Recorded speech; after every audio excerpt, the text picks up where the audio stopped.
Good morning, everyone, and thanks for joining in today. Today, I'm going to present on the findings of a qualitative study about what we can learn from the perspectives of repeat drink drivers.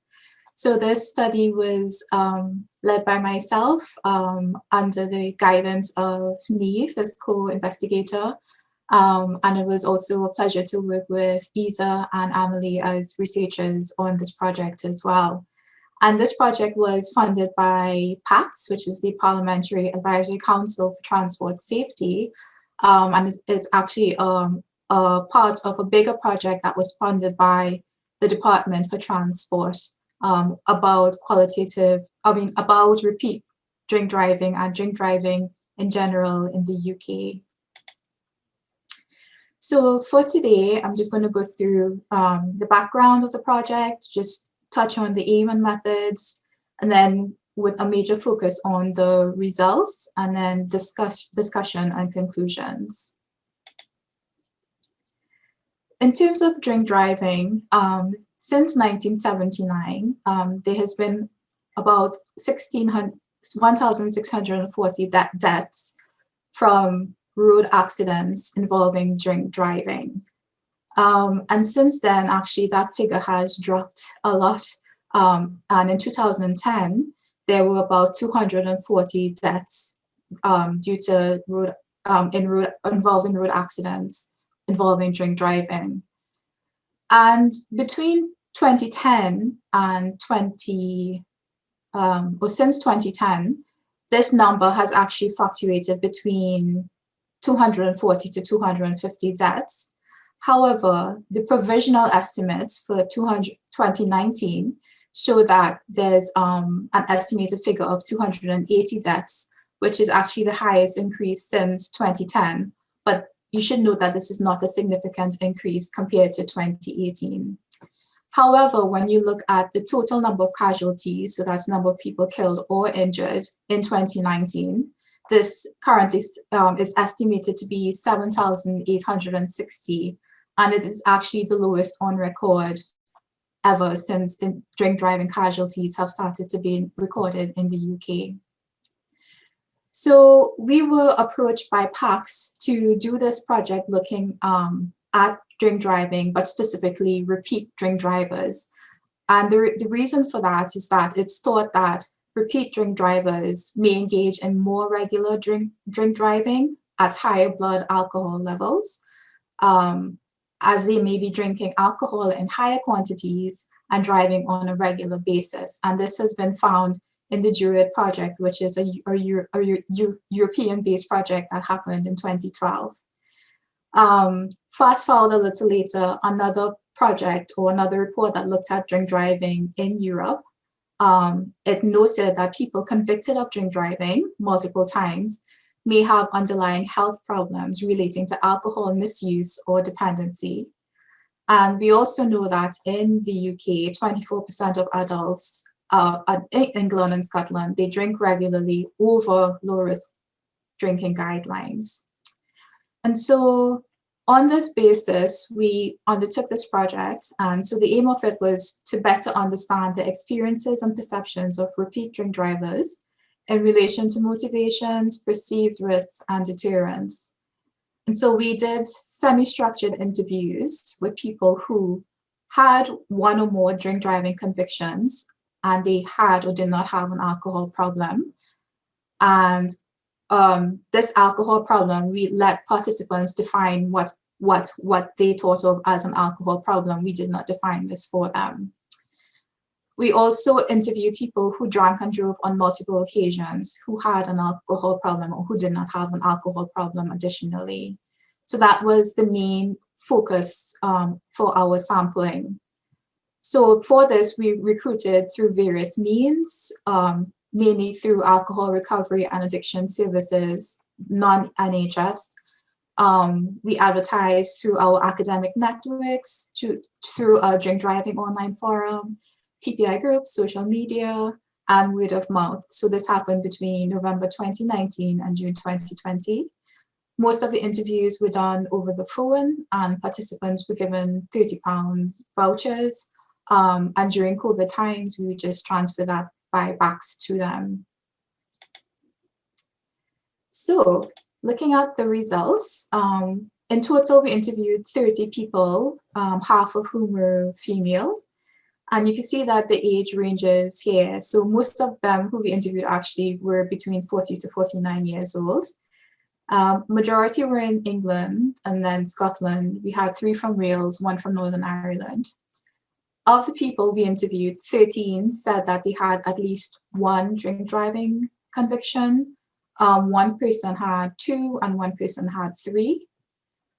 19 people said that they had an alcohol problem at the time of drink driving, and 11 people said that they also had a mental health problem at the point of drink driving.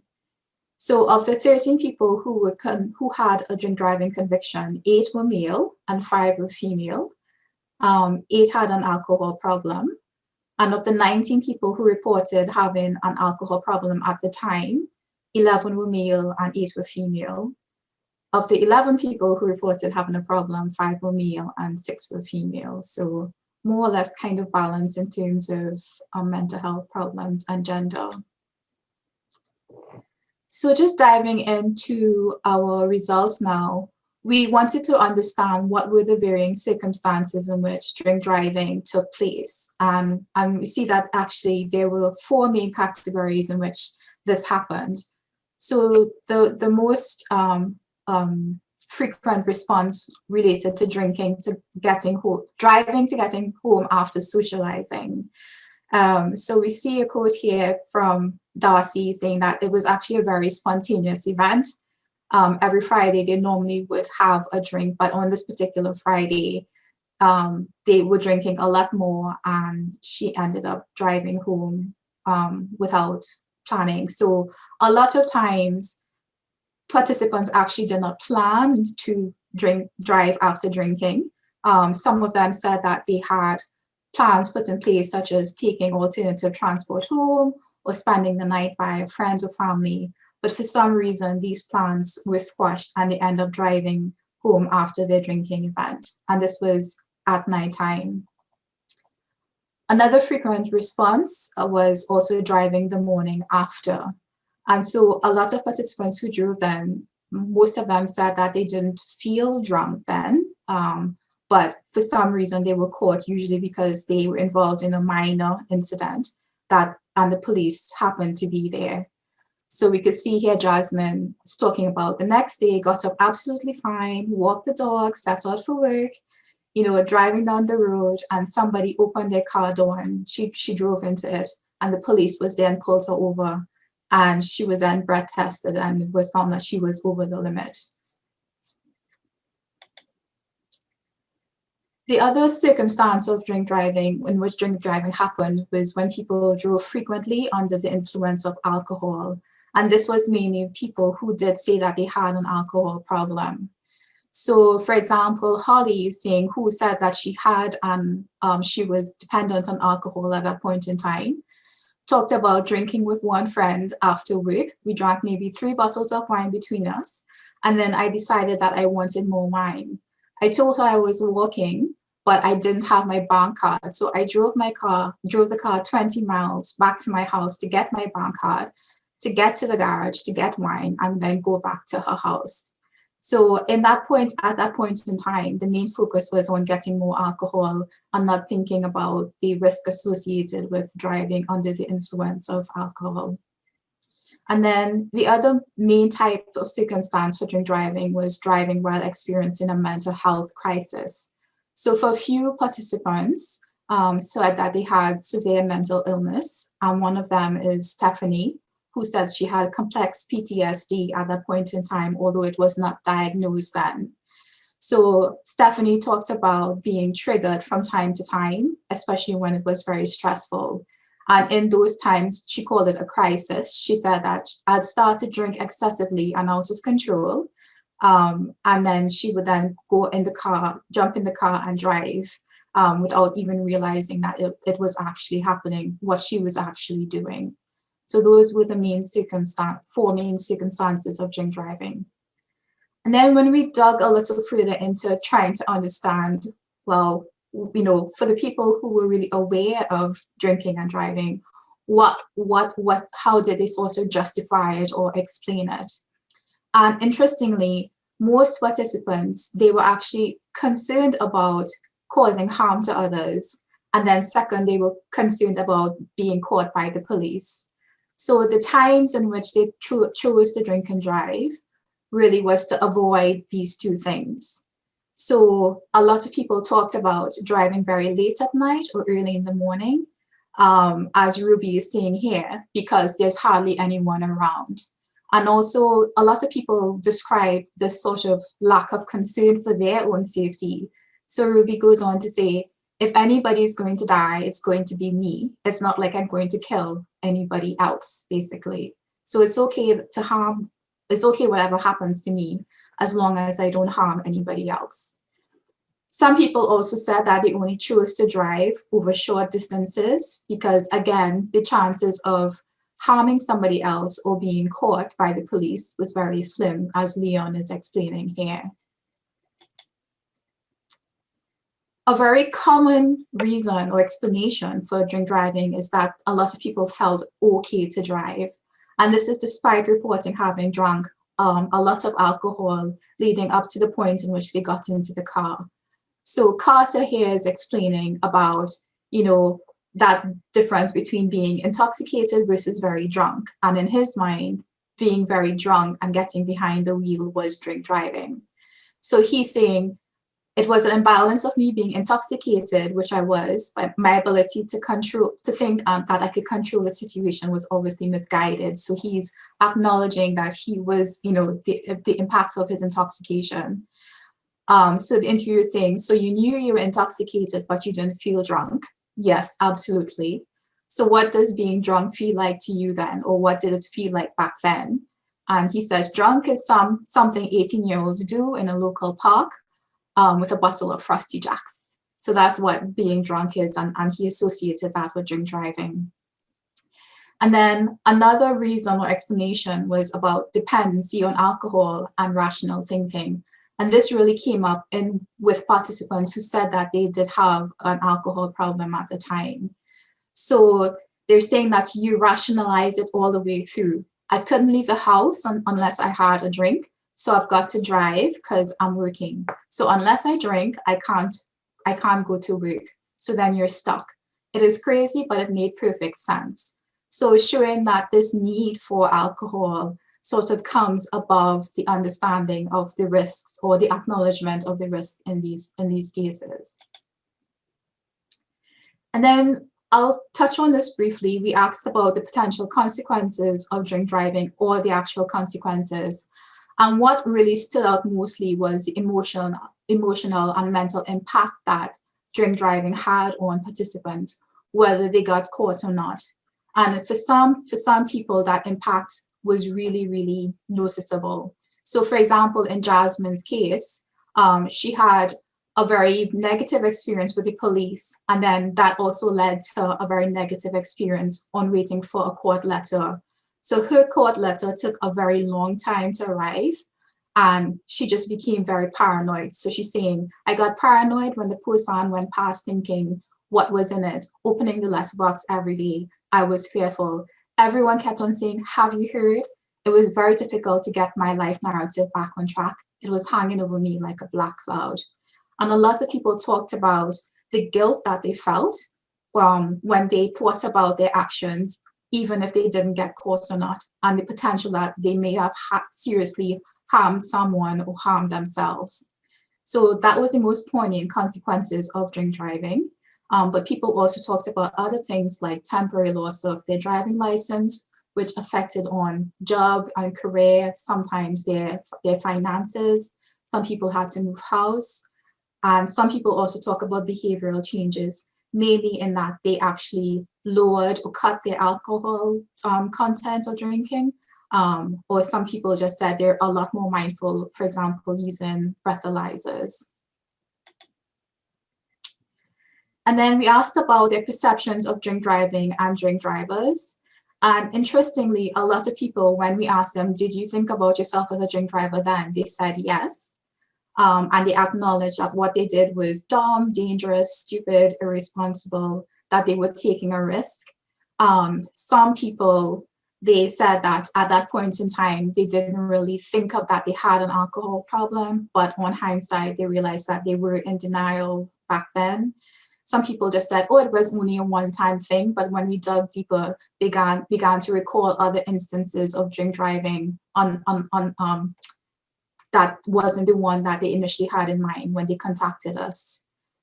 And interestingly, although they had this perception or they view themselves in this way, they actually had very little tolerance to other drink drivers, and they were very judgmental to non-drink drivers. And they also tended to compare themselves to drink drivers who were involved in more serious accidents where they may have harmed somebody or even killed somebody. So they tend to view themselves as their drink driving was not as serious compared to others as well. And they acknowledged that society saw drink driving as a bad thing, that it was stigmatized, it was judgmental. And they said that that misperception of drink driving, meaning being very drunk behind the wheel of a vehicle, that was a misperception. And that drink driving was also a cultural thing. They believed that the drink driving laws were too lenient and that punishments were lesser. So sorry, I just realized I'm over my time. I'll finish up quickly. So actually what I'll do is I'll just say in terms of preventing drink driving, these are the main things that they thought were necessary, that there should be a zero drink drive limit, or at least a zero tolerance drink drive limit. And I'll touch on more on this in discussion. They also believe that there should be more education about alcohol content, the drink drive limit, how the effects of alcohol. They also thought having someone to intervene. So many people said that if there was somebody who they were drinking with who said, you know, you shouldn't be drinking and driving, they wouldn't have got into the car and drove home after. And then other people, especially those with alcohol problems, said that people need to be supported to manage the alcohol problems, and that this punishment element of the drink driving procedure should be removed to really help them deal with these problems. People talked about having increased police presence and also talking about frequent and relatable anti-drink driving campaigns, because the drink driving campaigns that most of them saw tend to feature young men. And like we said, half of our sample were females. So just to wrap up very quickly, what we know now is that there is actually little change in the circumstances and reasons for drink driving in the UK. So Sykes et al. In 2010 did a nationwide qualitative study that interviewed not just repeat drink drivers, but people who said that they had drunk and driven in the past 6 months. And they talked about the same things where they would only drive late in the evening, or drink driving occurred when it was unplanned. Collins et al. In 2008 did a Scottish study and found that people tended to drink drive only over short distances as well. So actually there is very little change in these reasons. And also the views about what drink driving are and who drink drivers are remains very stereotypical. So it's still that thing of they're male, people who get intentionally drunk, have no regard to others. But our study actually showed that this isn't necessarily true.